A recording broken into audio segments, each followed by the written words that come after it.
So thank you all for coming today.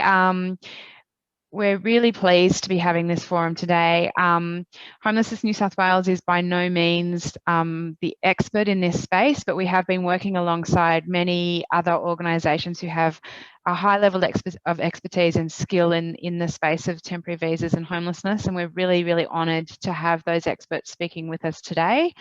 So I'd like to thank them for their time and for sharing their expertise once again. I'm sure, you know, they all work incredibly hard and they have been dealing with this issue for many, many years. So it's great to see them continuing to share their expertise and to encourage and advocate on the issue. I'm Catherine McKernan, the CEO of Homelessness New South Wales, and this is the Homelessness New South Wales International Women's Day event. So it's great to have this session because the UN theme this year is leadership during COVID, and unfortunately the issue of women on temporary visas and homelessness is something that has exacerbated due to COVID and due to the government policies in Australia around supporting people on temporary visas. So it's a really important issue, and it's great to be looking at the leadership and the leadership the homelessness sector can be taking during this time. I'd like to also acknowledge that we're all on Aboriginal land. I'm on the Gadigal, the land of the Gadigal people of the Eora Nation, and I'd like to pay my respects to elders past, present and emerging, and acknowledge that everyone is on Aboriginal lands as well. We have a range of speakers with a as I said, extensive expertise, and I'm really pleased to be introducing them this morning. This session will be recorded, and we're really aiming to have a question and answer session at the end. So if you have questions of the speakers, if you could put them into the chat as we're going, and we can look at returning to those at the end of the session. So we have some fantastic speakers today. We have Emily, who is a young mum with a toddler. She loves exercising and enjoys motherhood, and she would really like to return to work in the future. We have Jane Brock, the Executive Officer from the Immigrant Women's Speakout. We have Nemat Kharboutli, the Strategic Support Manager from Muslim Women's Australia. We have Feiyi Zhang, the Senior Policy Officer from Homelessness New South Wales. And we have a woman on a bridging visa who's been connected with Jesuit Refugee Services, and she will also be speaking today. So feel free to type questions. Take time to listen to the expertise and from the speakers today, and really, if we could all think about how we can improve our service delivery in terms of working with women on temporary visas, and also look at how we can amplify their voices and amplify the issues so that we can get some action on what is a really really difficult situation for so many women and really is unnecessary. All we really need is government action to provide support, and a lot of this would be addressed straight away. So on that, I'm now going to hand over to Emily to let her talk about her experiences of the issue.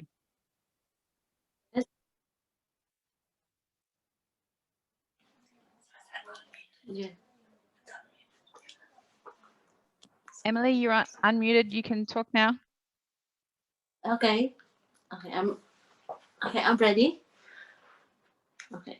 Hi, I'm Emily, and I'm from Philippines. I came as a visitor visa in 2018. I came for visit for my relatives, and I stayed my auntie, and I helped her to clean to her house. I start studying in Australia. I start student visa, and I start to join dating site to meet people and meet a man. And we started getting to know each other. Everything was good and everything getting well. After a while, I moved in his house. After a month, we both moved into his house, moms. I pregnant at that time, and I had my son. My son was born. Everything was changed, and I experienced domestic violence with my ex-partner and his mom. And I was in a partner visa, and I'm trapped. I'm not allowed to leave the house, and I'm not allowed to touch the food of him. And and and he's not giving me money, and he's yelling me, and he's teaching our son bad words and hit me, and his mother eats words and him. And my auntie tried to help me, and help me a money and trying to keep me away from him. One time I messaged the 1-800 respect to my phone and I told them what happening. They called the police and the police came at the house and I went to the police station and I'm scared to the whole story. I'm scared to go back home with them. I keep talking the 1-800 respect and eventually they helped me to plan to leave. Right now I have my permanent residence and my son and I have home and raise him with peace and healthy environment and see my auntie and all my relatives. Thank you for my listening to my story. I hope it helps to other women. Thank you. Thank you so much for sharing your story, Emily. We really appreciate it, and it's good to hear that you do have a safe place to live and that you have permanent residency. That's really great, and I'm sure you're being a fantastic mother to your child. And I hope that things move for you so that you can move on from this. But thank you so much for sharing today. I'm now going to introduce Feiyi Zhang. That's all right. Feiyi Zhang, Senior Policy Officer of Homelessness New South Wales, who was working with Manly Warringah Women's Resource Centre last year around the experience of women on temporary visas in the Manly pop-up. So over to you, Feiyi. Thanks, Catherine. I'm just going to try and share my screen.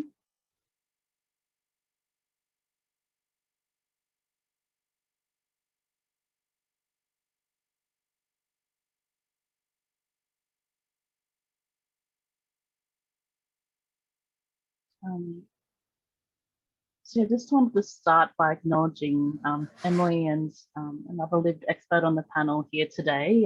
Just utmost admiration for your survival and your strength, and I think we try to take that into a lot of our work and support we provide in the sector. So just thank you so much for sharing your story today. So yes, Catherine said, I'm a Senior Policy Officer at Homelessness New South Wales, and I also facilitate the Community of Practice for Homelessness sector staff working with people from culturally and linguistically diverse backgrounds. Some of them I think are here today, which is really excellent. And just want to acknowledge that I'm using the acronym CALL to describe this group of very diverse people and cultures during my presentation today. And yeah, as Catherine said, I'm going to outline some research we conducted in partnership with Manly Warringah Women's Resource Centre, and would really like to acknowledge the staff and lived experts that provided assistance for this work. So we looked at a short-term crisis accommodation service with the intended cohort being female identifying victim survivors of domestic and family violence and their children. And this included limited but designated vacancies for people holding temporary visas. And the research focused on the period of July to November 2020, so during the COVID-19 pandemic.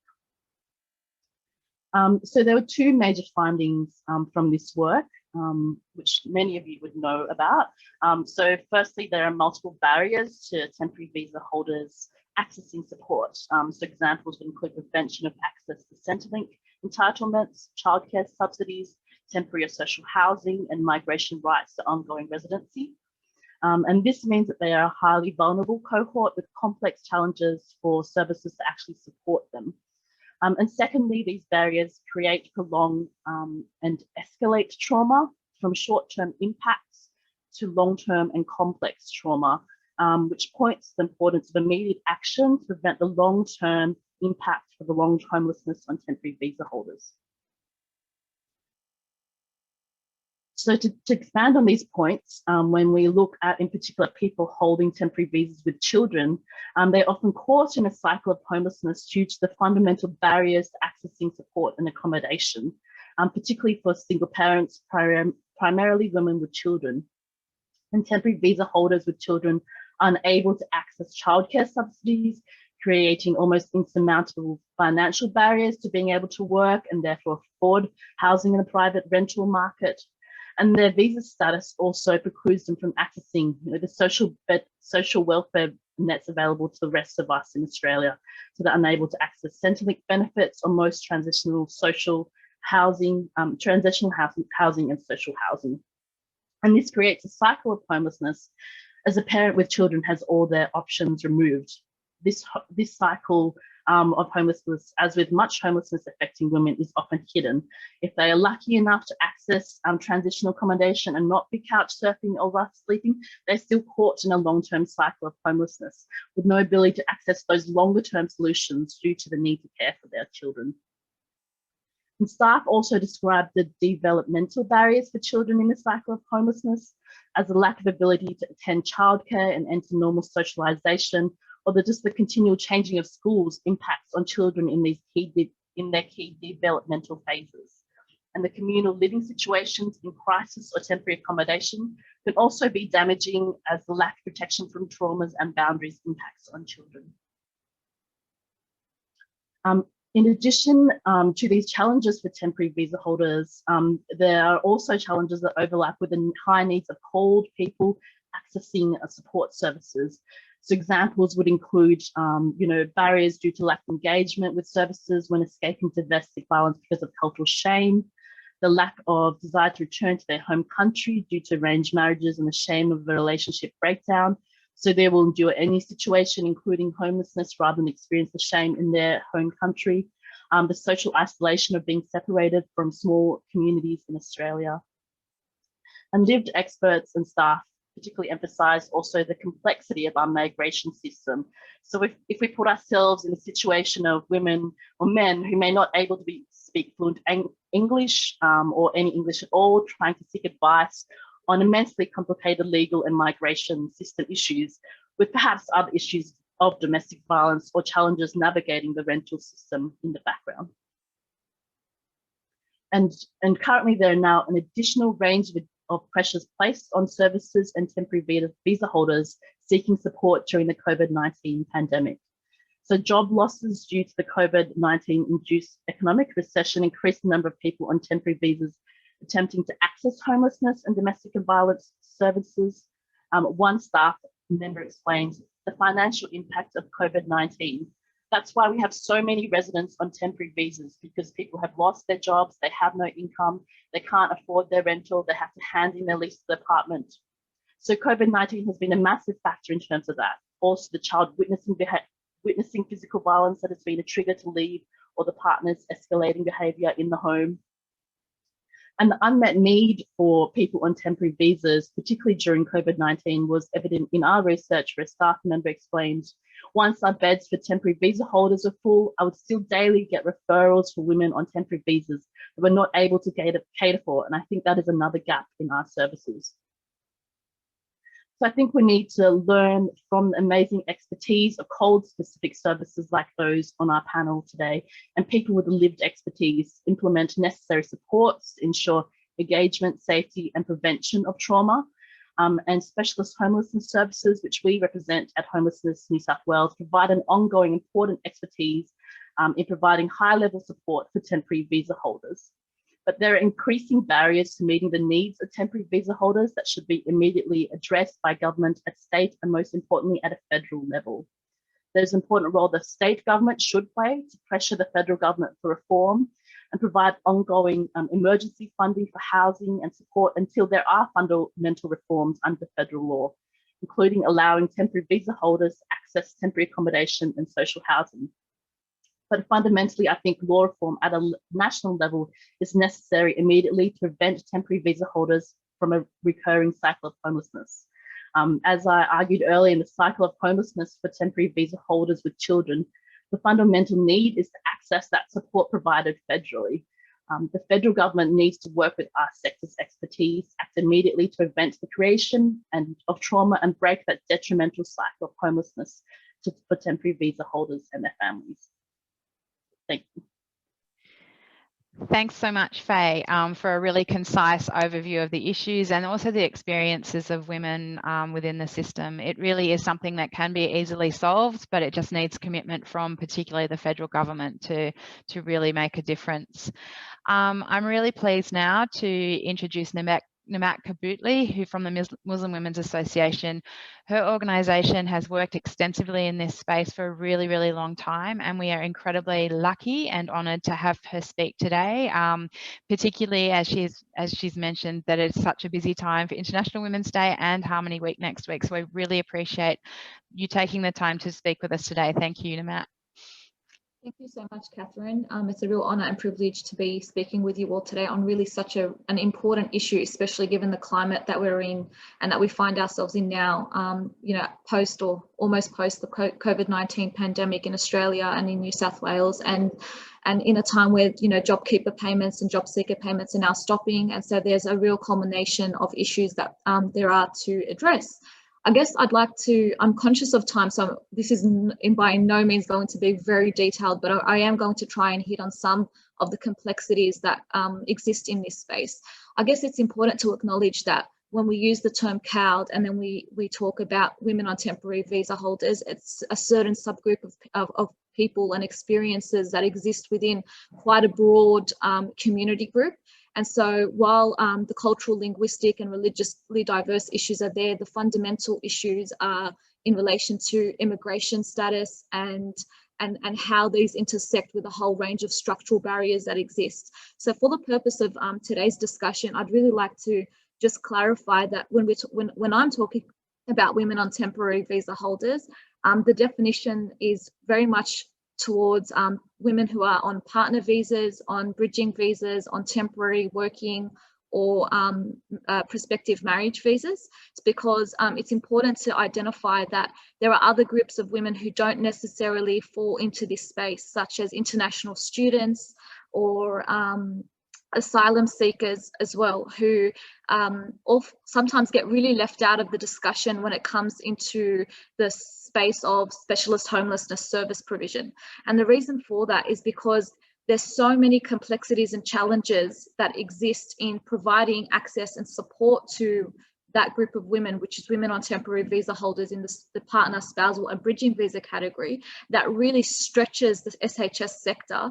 And I think it's important that we have to acknowledge that there are limitations to the support that can be provided. And so when we do work with women on temporary visas, we're working at the very peripherals of the service system and really trying to stretch the services so that we can ensure that there really is, as much as possible, a no wrong door approach for the women who need our support.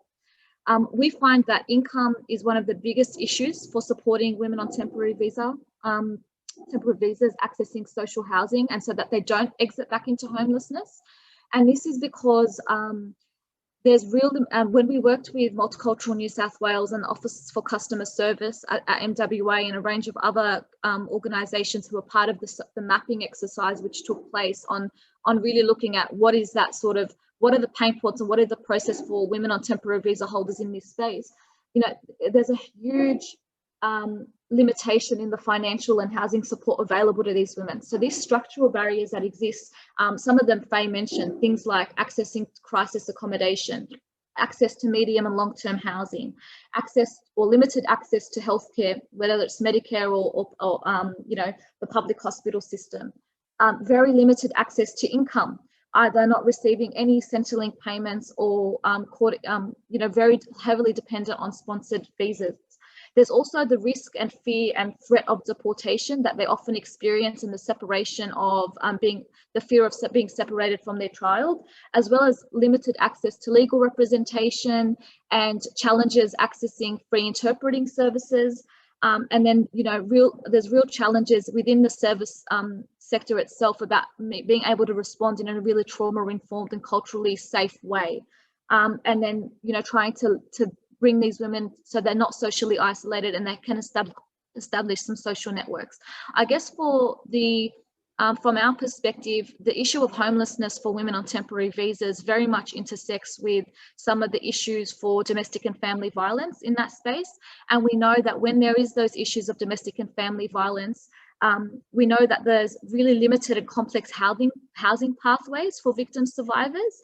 We know that safe at home measures, for example, are not accessible to women on temporary visas.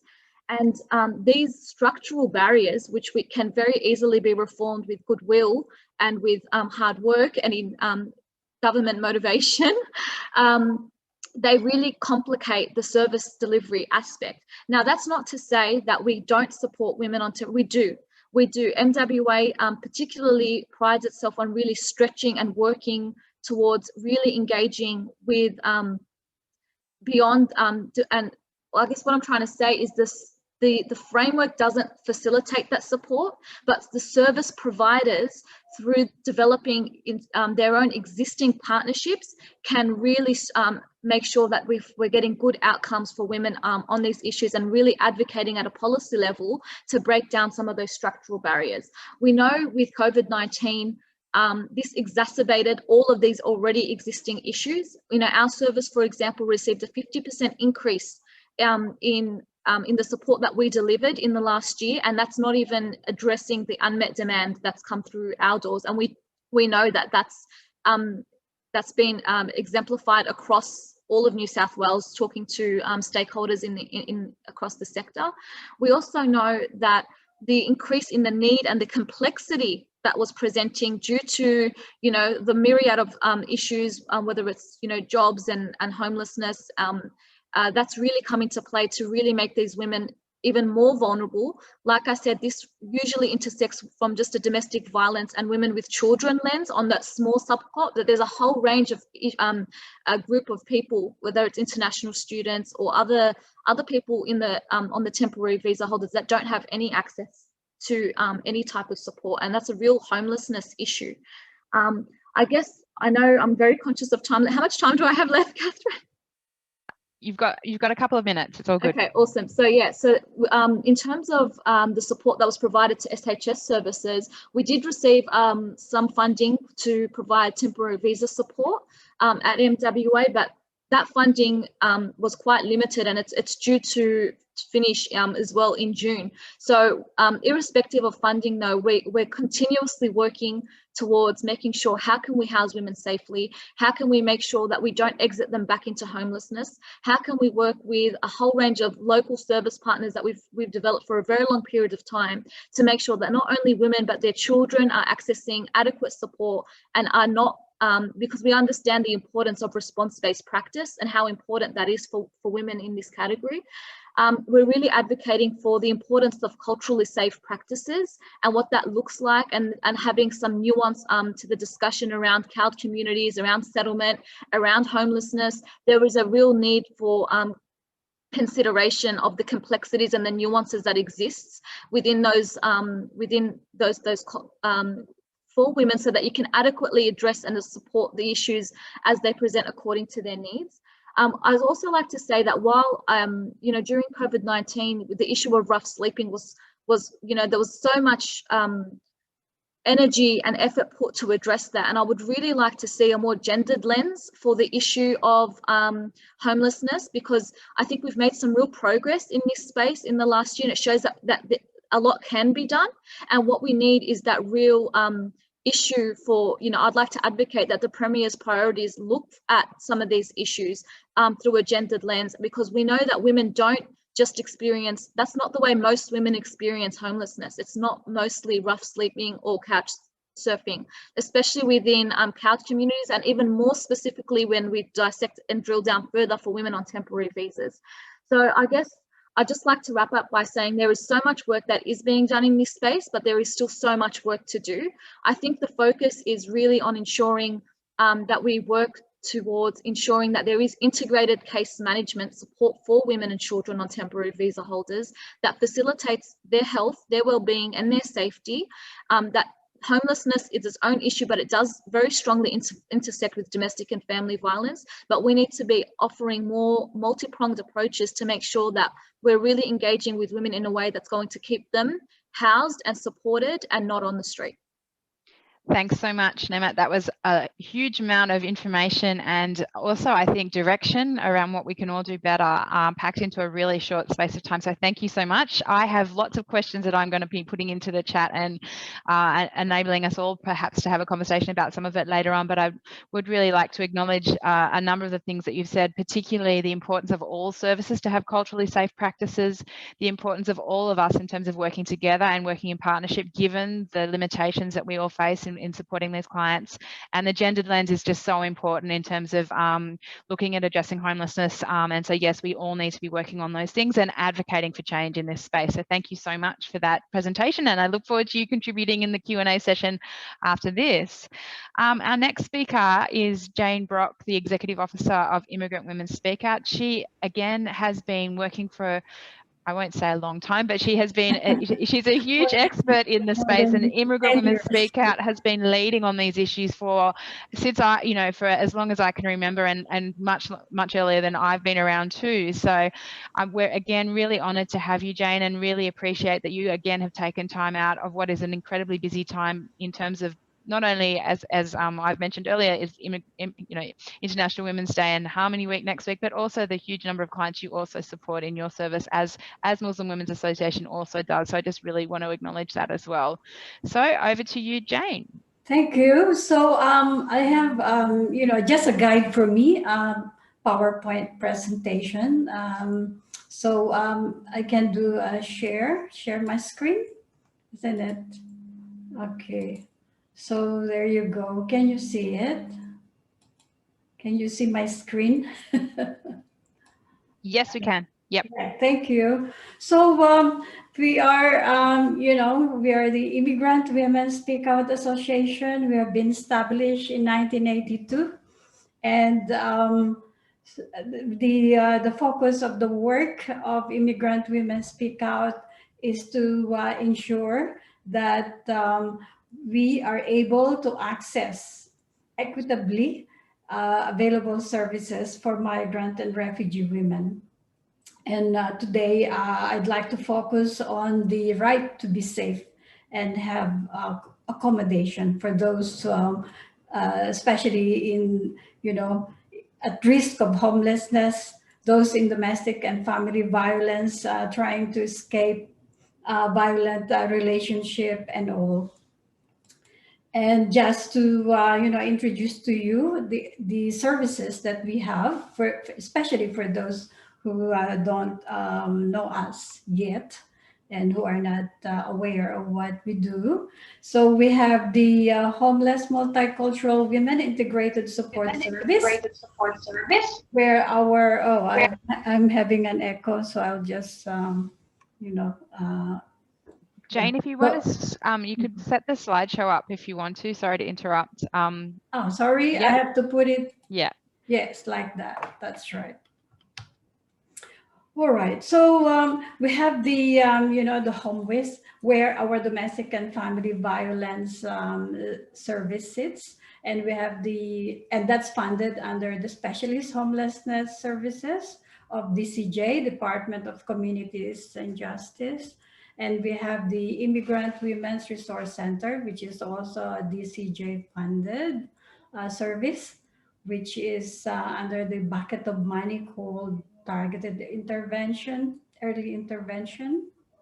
And that's where it's like, a soft entry point for those who needs assistance. And that's where we have women coming to us, just getting to know what services are available. And later on, actually, they have more complex cases, such as the problem of resolution of visa status as they're escaping domestic and family violence. And we have our multicultural women's shelter, which is recently funded. This is the good news that we'd like to tell everyone, that that we have received finally some funding, although it's only 12 months, but it's a big leap from where we used to have, that we only have donations from community organizations for the first part of running our multicultural women's shelter. But the Women's New South Wales through the DCJ has provided a 12-month funding for us. And that's for the rent and for a worker and assistance for the needs of women who are being accommodated. So that's a very big good news for this International Women's Day celebrations, isn't it?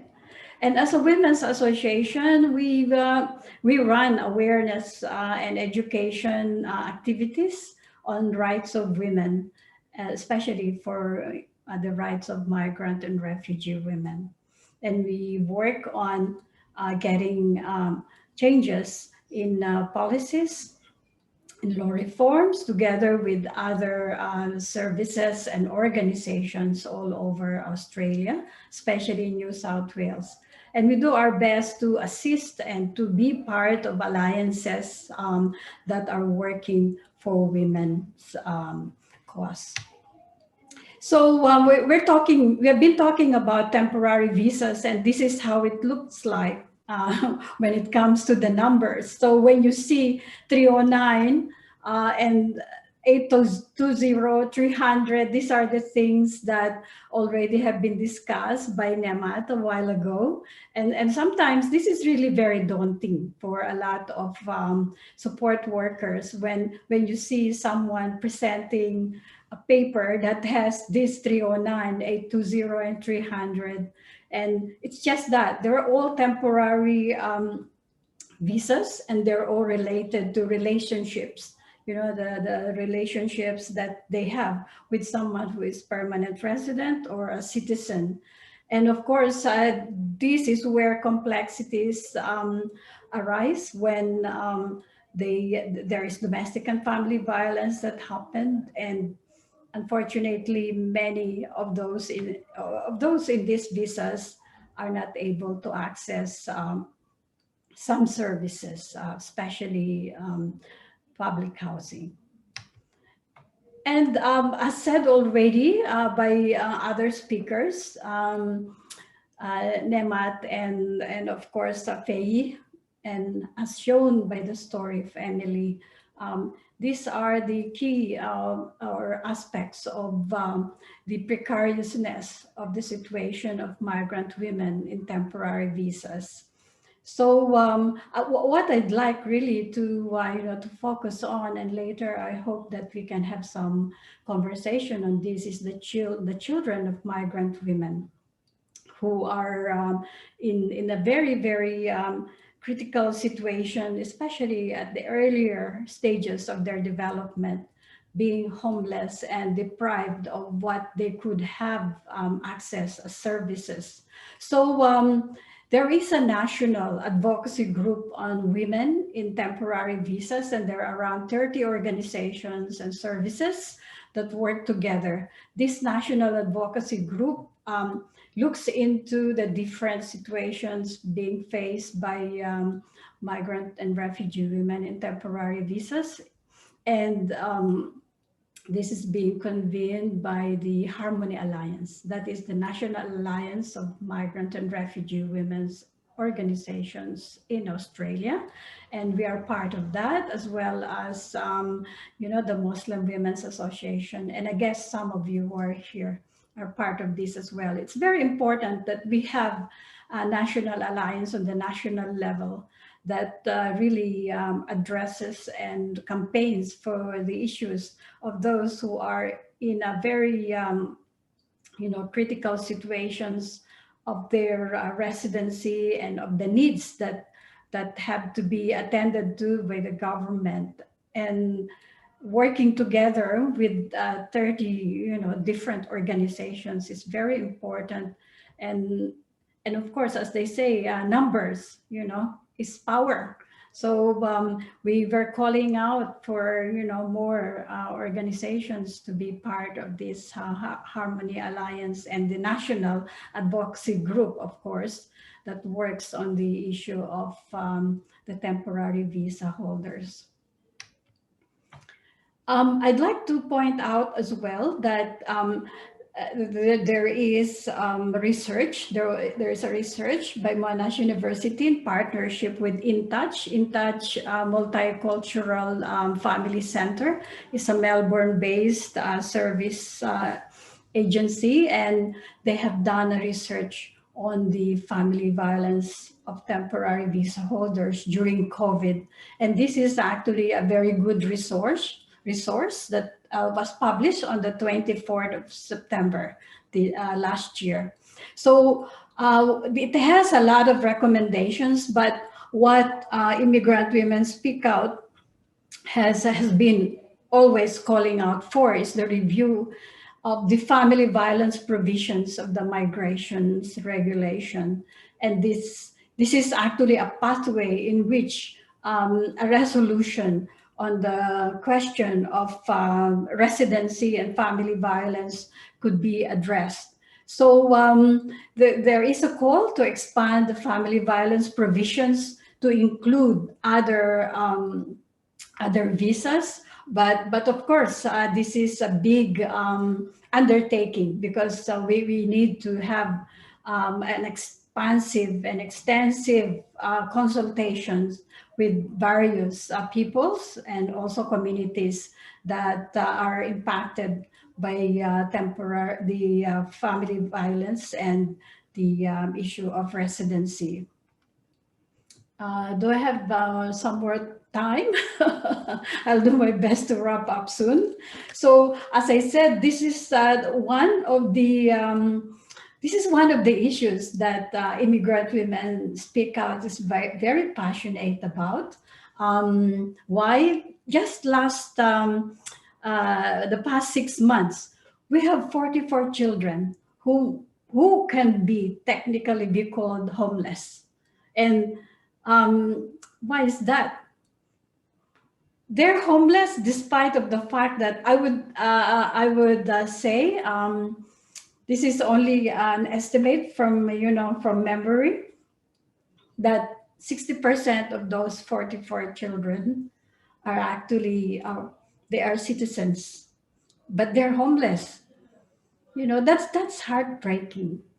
And these numbers have been, we have extracted this from our client information management system, where we, those who are funded under HSS, you're familiar with SIMS. And that's what, we found out. Oh my goodness, we really have to do something about this. And we collected the data coverage of that period is from July 2020 to January 2021. And we have 44 children who are homeless. And 60% of those are actually citizens and permanent resident. So how come they become homeless? How come these children are deprived of an accommodation, of a home? So this is really a very, it's a crisis, I guess, crisis issue that what we all have to look at. And as I was saying, this is a consultation we've had with some bureaucrats at the Department of Home Affairs. We cannot continue this situation to happen, that we have children who are citizens and permanent residents who are homeless, at this day and age. And actually, I shared a story when I used to be a caseworker at Speakout 10 years ago. And I said, it's so sad that still, the same situation is happening, to have a woman going around knocking on doors, with her children who are actually citizens and trying to look for a place to stay. That should not happen anymore. So that's the situation, because the mother is a migrant woman who is in a temporary partner visa, who has fled domestic and family violence with her children, and they're homeless. So I guess I'll leave it at that. Thanks so much, Jane. Yes, I mean it's really not right, and it should be changed. And thank you both. Thank you for your continued advocacy on this and continuing to raise the issues when it is so confronting, and yeah, it just needs to change. On that, our last speaker today is being supported by the Jesuit Refugee Services and is someone with lived experience. So I really, but does not want to be known. So I just like to welcome her and ask her to speak, if that's okay. Hi, I'm a woman that having a problem with the visa. And then I came to Australia on tourist visa on 2016, applied for asylum, currently a bridging visa. Before I came to Australia, I faced many things in my country, and then I feel not safe to return. I have 13 years old daughter. I have a partner also who's having the same problem with me, struggling with the visa and accommodation, live in Australia. I have many experience to live in a share house, challenges, no privacy, difficult living, relationship problem, disagreement. In one of the share house place, one of the tenant was insulting me that I'm getting like help from JRS and food bank, and like I'm not able to work for myself. And then I also been trying call for help, and after that we get kicked out, and one of my friends was suggesting me to live with her because she was seeing me like 1 to 2 weeks. We were living at park, me and my partner. We don't have any place to go. So after that, like I'm living with her in her apartment. Currently, I work with one of the lady from organization. I love cooking, so she offered me like she will pay me 151 week, and for like 1 day I just cook for them. And then for the COVID situation, we both couldn't find a stable work, and regarding he don't have any visa, so I also need to send money to my daughter. I don't have extra anything to live on. The biggest challenge for me finding housing on temporary bridging visa, and I couldn't find stable work. People see my bridging visa and they don't want to employ me, and they was like, "Oh, bridging visa, what is that? Can I give you a job?" So, and because of my partner also have the same situation, I feel so desperate, and I get help from JRS, food bank, and everything. And I'm facing the challenges. I don't want to be in the same situation. I want to work. I want to have a safe, comfortable place, home with my partner. My visa barriers is stopping me from getting things.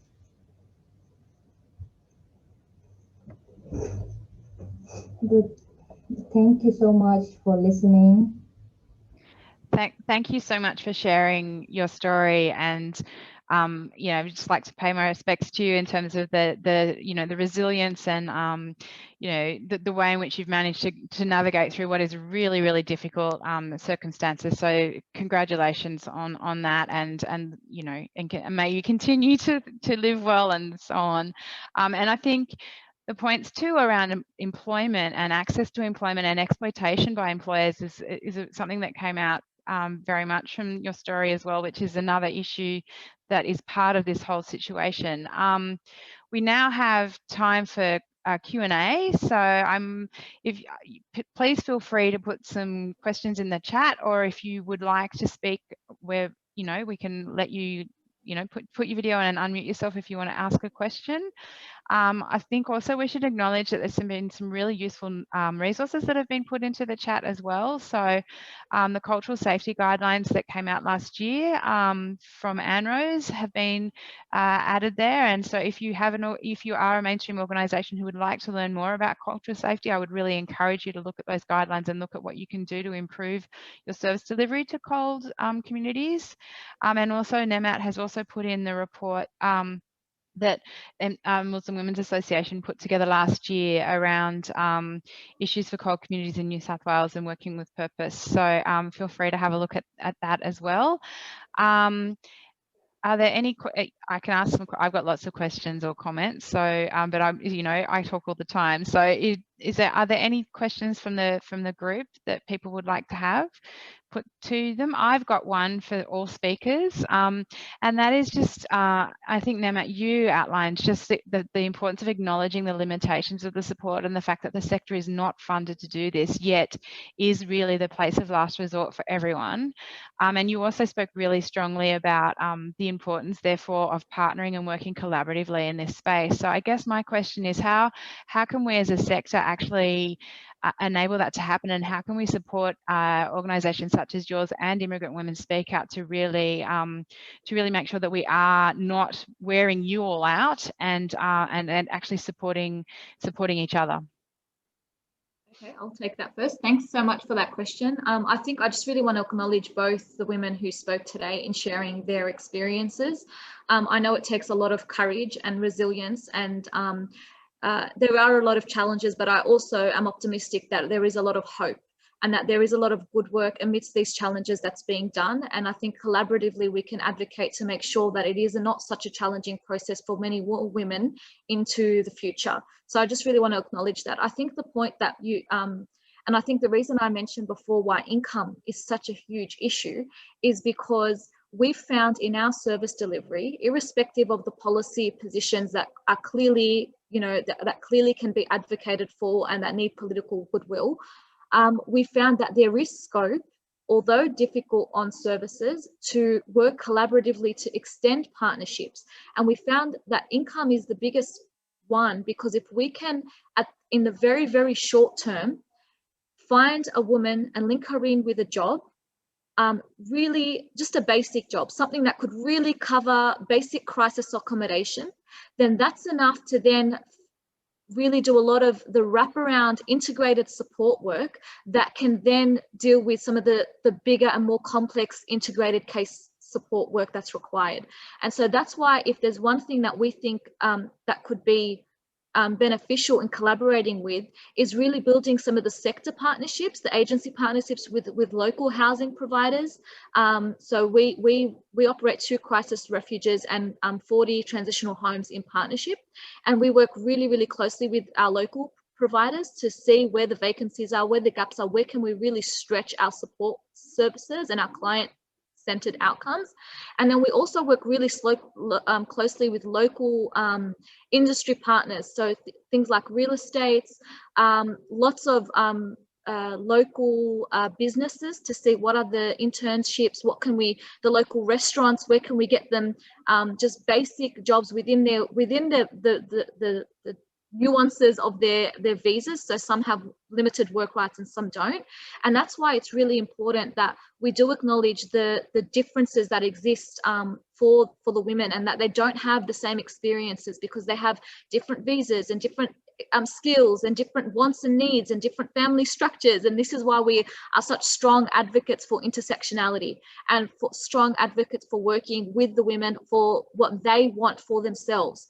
And that's why we break it down to a real, we've really broken it down to say, okay, first step, safety. Second step, let's get income, and let's really link in with the networks that we have established. And I know,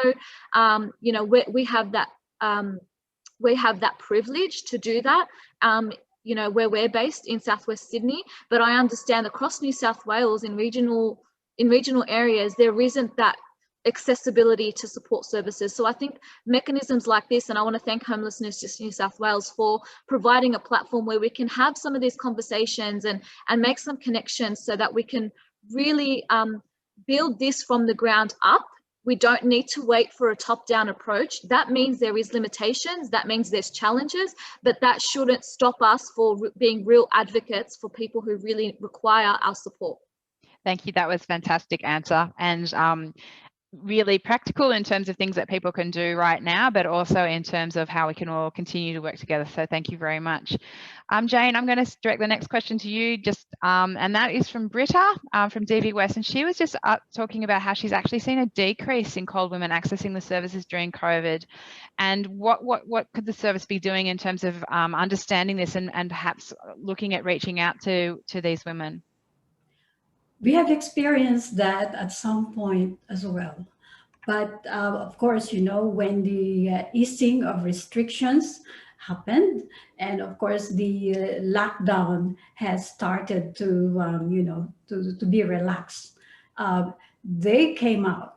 And one of the women actually that I can, you know, talk about is she's a senior woman, you know, like she's over 60.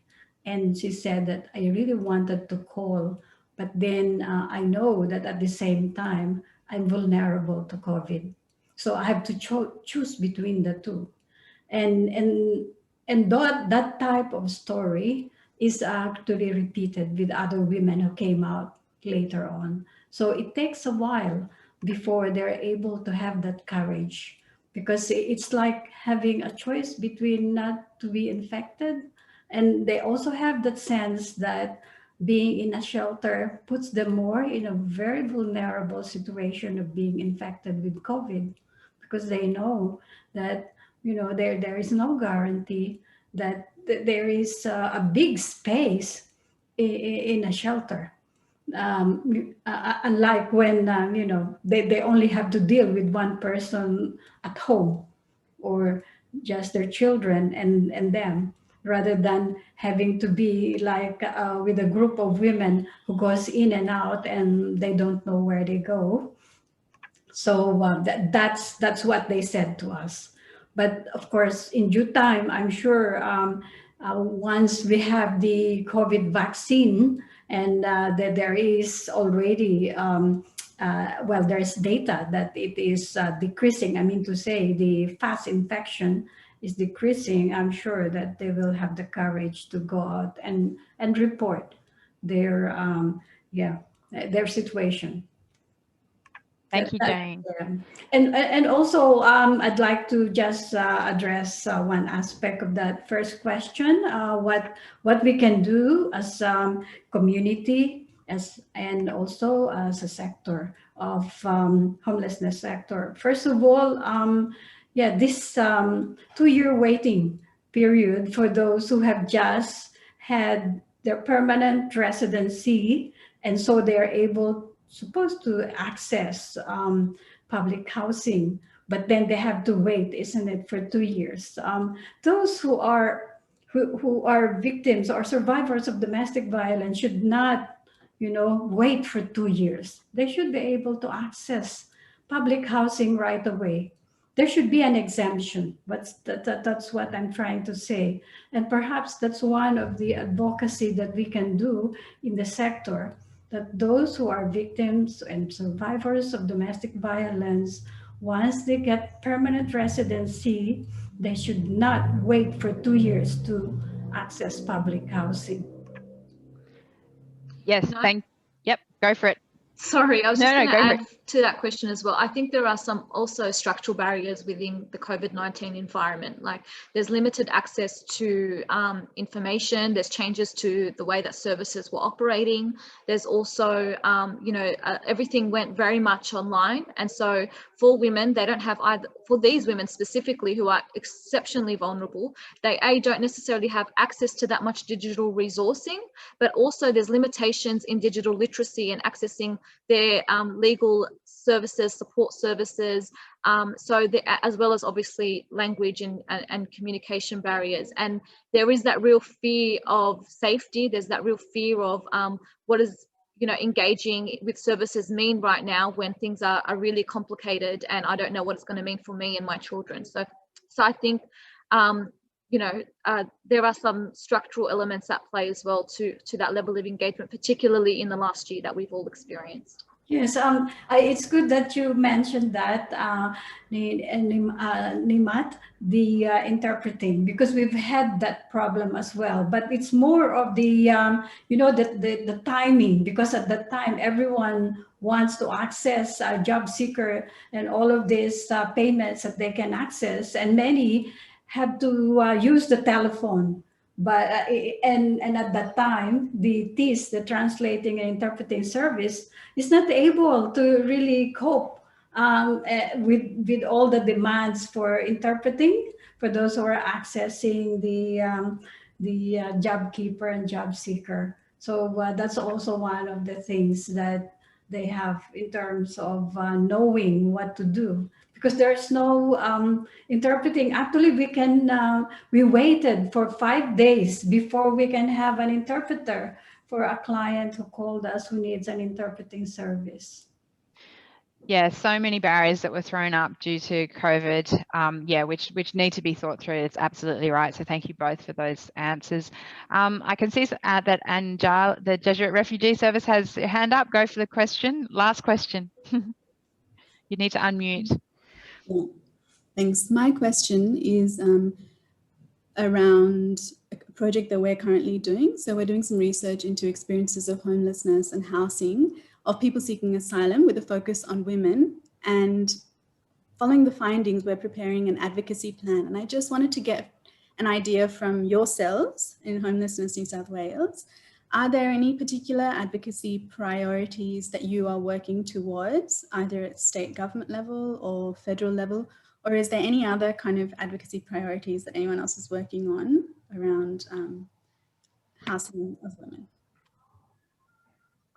So Homelessness New South Wales's pre-budget submission has asked for the New South Wales government to extend all housing services and housing products, including temporary accommodation and the private rental subsidies, to be available to people on temporary visas who are experiencing homelessness. So that is our push at the moment. And then I would suggest you speak to Jane and Nemat and the Harmony Alliance around the national advocacy work that they've been doing for a little bit of time, and I'm sure they have priorities which it would be good to connect in with.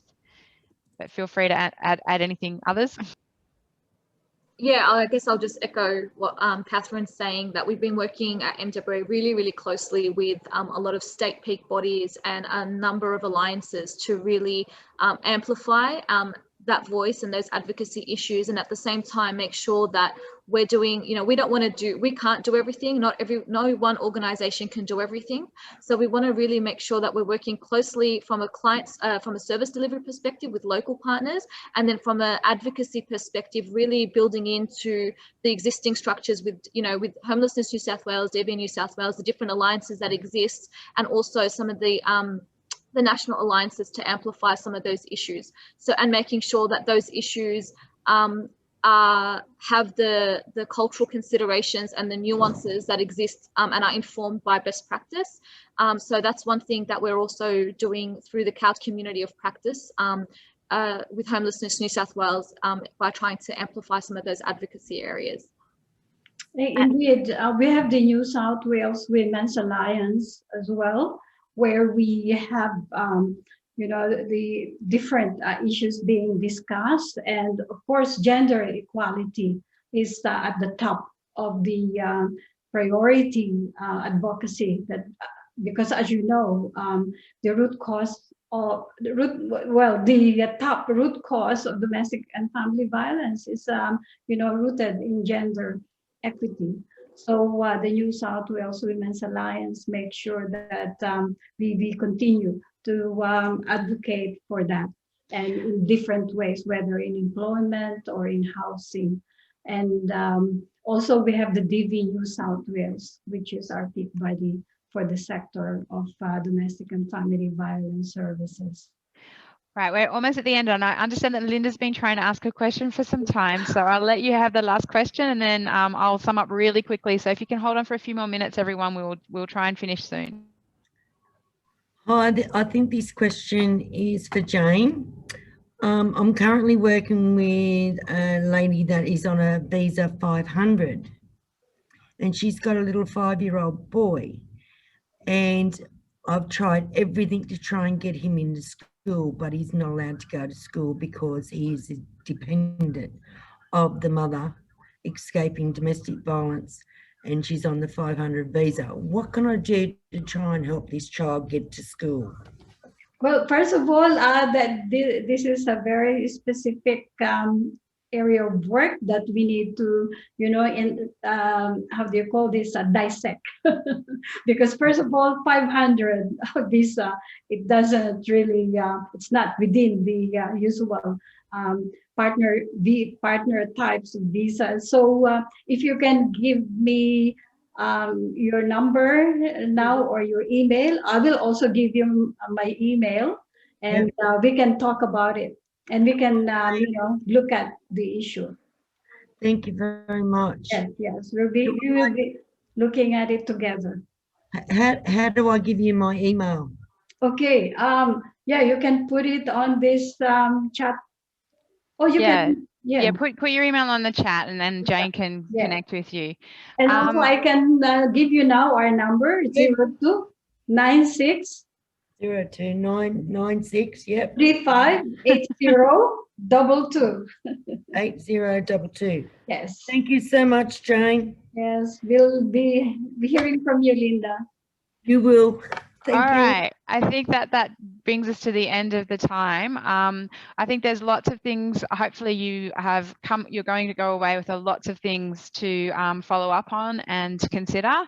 And I think that there are a few key things that we can all do right now. And number one is to look at joining the Harmony Alliance and the New South Wales alliances that are available in terms of assisting in advocacy in this space, supporting the Cole community of practice too, and learning from the Cole community of practice in terms of the issues and learning more, and then looking at locally in terms of building partnerships locally with local providers, and as Nemat also pointed out, industry partners, because employment is so important. So those are just things that we can do right now. And I think then longer term, it's also looking at making sure that your service has culturally safe practices, and looking into making sure that as you do ACES, that you look at those issues and make sure that you are culturally safe. And then I guess joining with Homelessness New South Wales and all the other organisations that have been doing this work for many, many years in terms of amplifying the advocacy and the voice on the importance of addressing this issue. It is simply done with some changes to policy at a Commonwealth and state level, and it would make such a big difference to women's lives in terms of safety and being able to support their children and thrive. And so we need to continue to amplify that message and continue to state the importance of that. Thank you all so much for attending today. Really appreciate it. I know it's an incredibly busy time in terms of the number of clients and the complexity of clients. So I really appreciate once again that you've taken your time out. And I'd like to thank the speakers, particularly those with lived experience in sharing their stories today. Thank you so much. Thank you. Thank you, everyone.